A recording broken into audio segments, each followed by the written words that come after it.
Good morning and welcome to Beyond the Title. This is where we get to know leaders in their field and get to know a little bit more about them as a person rather than the business that they represent. And I'd like to welcome Chetan Hirani. Hi, I'm Chetan Hirani and I'm a performance coach for my own business for FixUp My Life coaching. Fantastic. Welcome, Chet. Thank you for joining us today. Obviously, you have your own fantastic business, but I'm not going to ask you about it. I'm going to ask you about you. Beyond the title, the whole concept is that we go beyond the title, beyond the business, and find out who you are as a person. I hope that's okay. That's absolutely fine. Looking forward to it. Fantastic. Thank you. My first question is, what is your Ikigai? And for the uninitiated, Ikigai is a Japanese phrase meaning reason for jumping out of bed in the morning or reason for being. Okay, so it's an interesting one. Had a bit of time to think about this one. So the reason I find myself jumping out of bed every morning wasn't the case like that a few years ago. Only until I faced some life-changing challenges and overcoming these, I developed a purpose that motivates me every day for a reason why I get up. Which is very simple. It's about helping people. I want to make sure I'm able to help one or more person every day, which is what I live by, and it gets up to what I do. And precisely what I love doing anyway.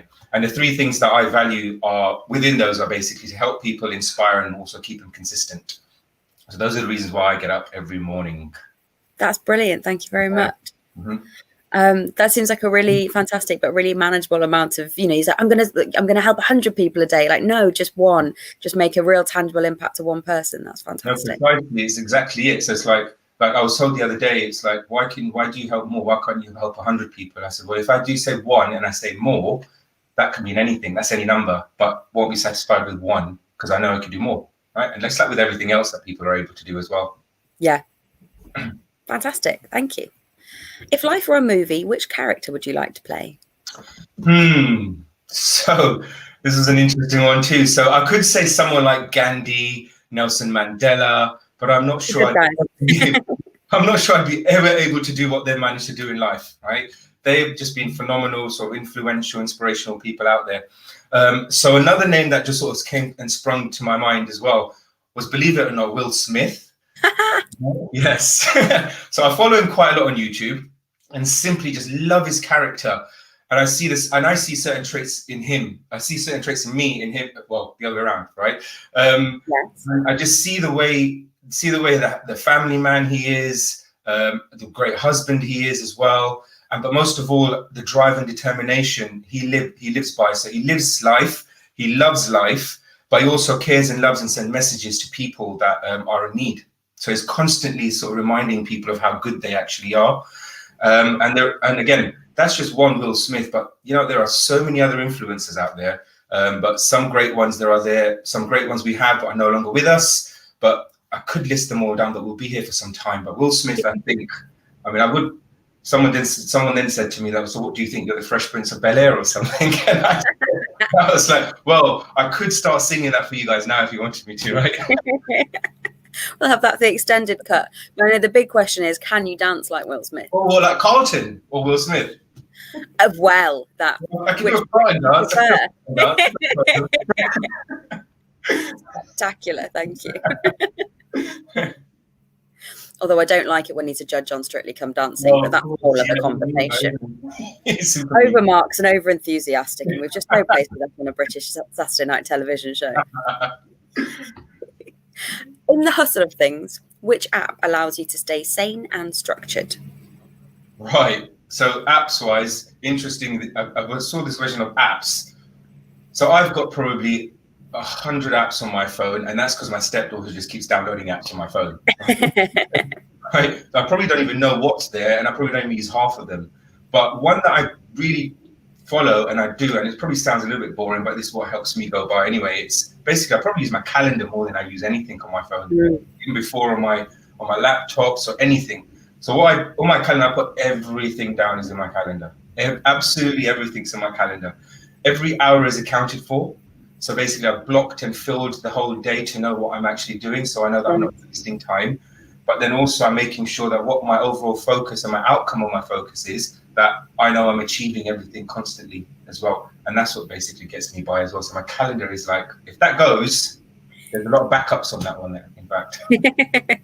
That's it, chaos ensues. Oh gosh, yeah. Thank you. What was your first job? So my first job was a paper round.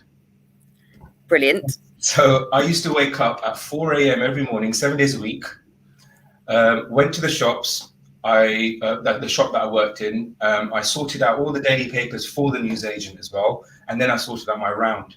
And then literally as soon as I did all of that from 4 a.m. to like maybe 7 a.m., I used to then rush back and get back to school as quick as I can. A lot before a full day of school, isn't it? Yeah, it was.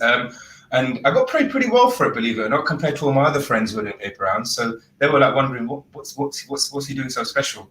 But overall, I mean, it was. I'd say it was a great experience doing paper rounds. One, you get to meet so many people, and you're delivering, you're helping other people, elderly people, etc. And it was quite an experience doing that. I did it for a few years, but then I think at that time it really did get to me. 4 a.m. wake ups every morning got a bit much from going to school. Yeah, I think I understand that. Were there any resident dogs on your paper round that you weren't best friends with? Yeah, so believe it or not, it's funny you mentioned that. So I had one part of the round where it was like on a long hill. So I delivered a paper on the top of the house, and I'd have to ride the bike all the way down to the other house. And that house had this huge, great Alsatian there. And it was like the worst thing ever. You'd have to time it before you put the paper into the box. And the worst ones is like on a Sunday and a Saturday where the papers are slightly thicker. To get them into the letterbox was a challenge. And while doing that, you've got the dog coming at you as well, right? Barking at you. He's being told off to say, look, leave these alone. But yeah, there was a couple of times there were struggles there as well. And then literally posting it and then riding your bike as fast as you can because you don't know where that is coming from. That's the thing. Alsatians are beautiful dogs, but they're just so big, and yeah, they're pretty intimidating. They are, yeah, they're absolutely. They are, yeah. There used to be one, sort of quite near a place I used to visit, but it was right near the sort of bathroom block, and so you had to walk. And it was an occasion you had to walk. It was a sort of guard dog, really, and you had to walk past it without making eye contact. So if you made eye contact with this dog, it'd go absolutely mental. It's amazing how long you can leave off not going to the bathroom if you're terrified of the dog.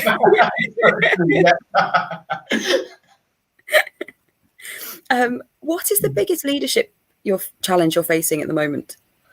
The biggest leadership challenge I would say I'm facing at this point in time is not having the ability to help more and more people and businesses out there. Okay? Yeah. Everyone's quite sort of on tenterhooks at the moment. You do see a little bit of, sort of, I'd say, light at the end of the tunnel for businesses and people. Yeah. But for me, it's like, I just want to basically just go and help everyone, right, as much as I can. But and if I had a way, if I had it my way, I'd drop everything and just do whatever I possibly could do. Okay, and that's purely just me. But I have to balance it. My work life and my personal life also comes into play. Okay, yeah. So got to make sure that's always there. I want to be a role model for my stepdaughter, hence why I'm doing this, and support my wife. But I also want to be out there for others. I'm driven by this, but then also how the challenges others face from all levels really has an impact on me as well. If I was to be able to be in a position where I'm just able to just walk into a room full of people with all different levels, I'd love to basically just share my knowledge, my experience, get them to stay motivated, stand up, do some crazy things, just let everything out. And then for them then to constantly remind themselves that, look, you can do this, stay accountable, be consistent, as well as maintain a healthy balance is a challenge during this time as well. So the well-being side of things. But yeah, talking about well-being, fundamentally, this all begins from the foundations of improving your overall well-being. So I think one of the challenges on that side is people's well-being, the emotional states, everything that's going on mentally for people. And we had a chat earlier on about how things are for people, like when people are in certain areas that don't have certain amenities out there. So that is something that I do keep close to my heart, definitely, on that one. And I try and help and get to see people out there. It's nice, even now, if you can't go outside, or when you do go outside, just say hi to somebody, right? Yeah. Yeah, and it just brings a smile on somebody's face, or give them a small little acknowledgement. Do you think this year, for all of its the struggles for an awful lot of people, do you think it has made people more willing to talk about well-being and has made them kinder in some way, or sort of more aware of people's feelings and well-being? Yeah, I do think it's had. I do think. I mean, obviously in the UK here, we had the first wave, and now we're into the second wave. And I see people, and I hear people saying that in the first wave there was this whole thing about working from home, how everybody's excited because there was a lot of. I mean, a lot of organizations weren't quite sort of forward to working from home, but then they've been forced into doing that. The logistics are all there, but then while people work from home, it was almost like a small mini holiday for people as well. So they kind of forgot about the facts of traveling to work, the social interaction that they're getting. It was almost all forgotten, and it was almost like a nice thing to be at home. But then a lot of things, like they forgot about how to eat right. So alcohol probably was consumed a little bit more. But then come the second wave here, I hear a lot of people have now realized how they were in the first wave and how they don't want to be, because emotionally they found that their productivity was a lot less, or it started to decrease. And now they're like, no, I'm not going to do that. Although we are in lockdown and we're in the same situation, I still need to make sure I think about myself. So I think now a lot of it, and you see a lot of it out there, you see a lot of mental awareness posts going out everywhere on LinkedIn, etc. But then people are very much aware of things. But then people being aware of it is one thing, but then you also need to be reminded of it too, because it's easily forgotten. Sure. That's brilliant. Thank you. Chet, what are your hopes for the future? So my hopes for the future would be to continue seeing change and being able to adapt to them, because we have to now. We're in that point in time where we've come across something, and look, we just have to face it, move forward, adapt to things, make things and change things. A lot of people, again, don't like change, but unfortunately we're forced to make some changes now, right? Yeah. So it's doing that sort of thing. And then obviously, as I was saying, right now with the pandemic, we're witnessing great things. Even during the pandemic, we're witnessing great things, should I say. And things are being marked as historical during this time as well. Yeah, so it's like through sort of politics, through sports, through science, there's so many things that people are sort of raising the bar during this time and forgetting about it, and people are all coming together during those times. Yes. And I also see, and it's a huge shift and change as well. I'm also noticing now a lot of companies are now sort of collaborating more rather than being sort of competitors out there. Yeah. The value of those sort of things. Yeah. And I'm also seeing the rise in people starting their own businesses, seeing opportunities out there, just working towards them. I also hope that the younger generation actually see this and start appreciating everything around them as well. I speak to my stepdaughter almost every day, and the things that she comes out with is phenomenal. I mean, she's only 9, and she wants to become an engineer astronaut, right? I was like, well, this is what you need to do. This is what you need to start doing. And I always remind other people do you remember when we were a lot younger, when we always wanted to be either a fireman or a policeman or something like that, right? Yeah.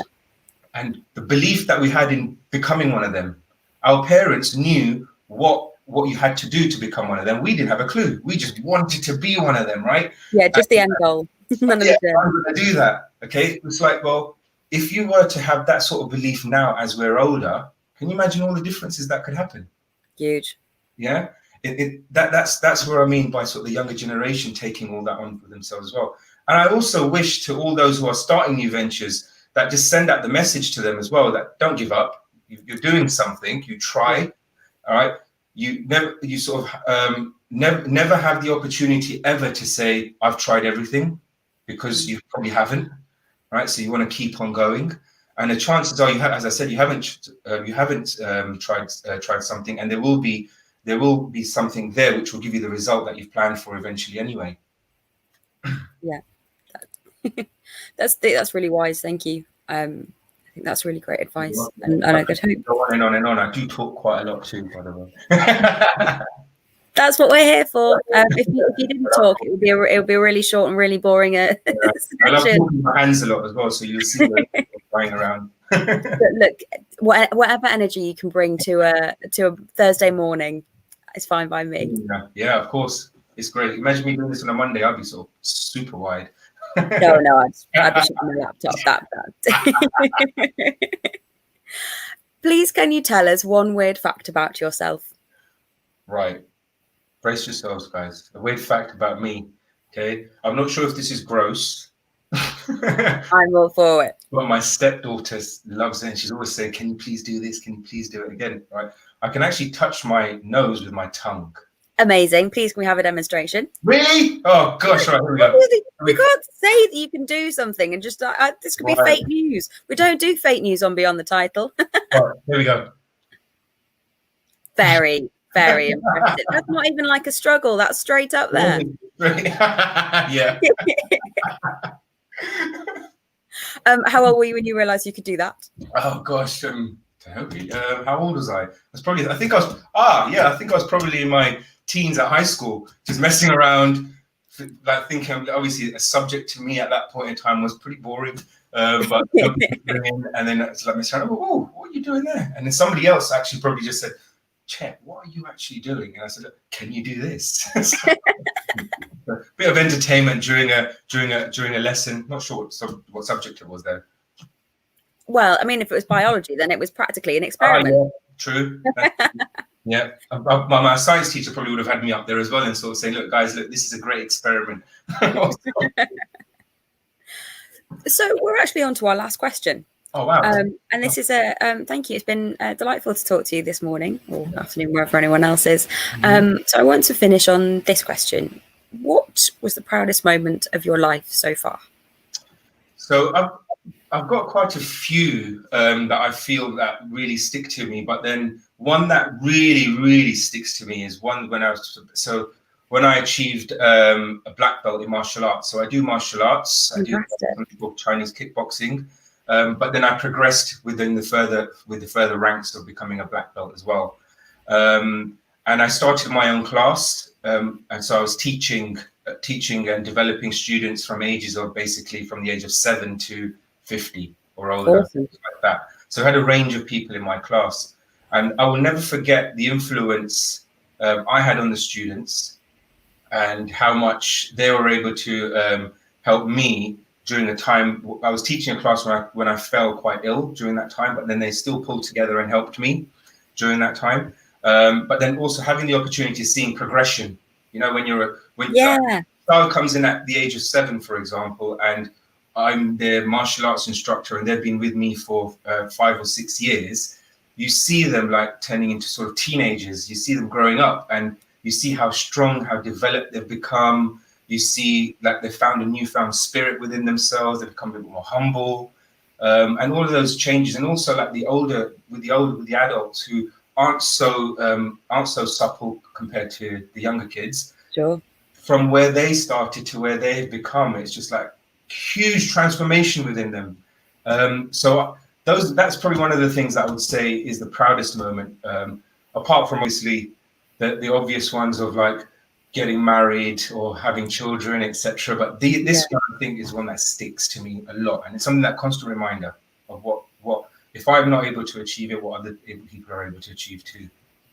Yeah, that's fantastic. I think it's so important, and I know it doesn't always have to be something that's sort of physical or exercise based, but having that thing that you learn, that you dedicate some time in your week to improving, I think it's so good for you in so many ways, whether that's mentally, physically, both, be it music, be it anything. It's so rewarding to do that. So I'd imagine then to be able to be on the other side of that and to be helping people instill that discipline, whatever that is, must be an incredible feeling. It is, yeah, and it's pretty much, it's like turning something into a habit, right? It's like practicing.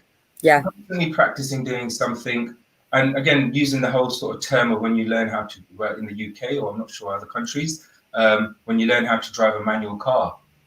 Okay, it's your instructor's basically there to sort of guide you, show you exactly what you've got to do by moving your feet on the pedals. Yeah. But once you start and you do it more and more, you're not thinking about your feet moving on the pedals; they just move automatically, right? And then you muscle memory driving the car. So it's that sort of mentality and doing sort of that. It's that constant sort of practice. Keep practicing. Again, as you said, practice makes perfect, right? But it does. If you keep on doing it, you believe that you can do it as well. Yeah. I think this year as well, a lot of people have taken the opportunity to learn something new as well, which I think is amazing. We should always keep striving to do. Absolutely. It's true. It's always nice to have a little hobby outside of work. Definitely. Well, Chet, that was wonderful. Thank you very much for first taking some time to talk to us this morning. Your answers were brilliant. I'm going to go away and have a look in the mirror and see if I can touch my nose with my tongue. You do that. Send me a little selfie as well once you've done that, yeah? That'll be the strangest picture you've received on your phone all day, but we'll give it a go. Thank you. And thank you for everyone that's tuned in live to Beyond the Title. This video will be available on demand as soon as we're offline. Do tune in same time next week. We'll have another fantastic guest, and we'll be going beyond the title to find out a bit more about a very special individual. Thank you very much.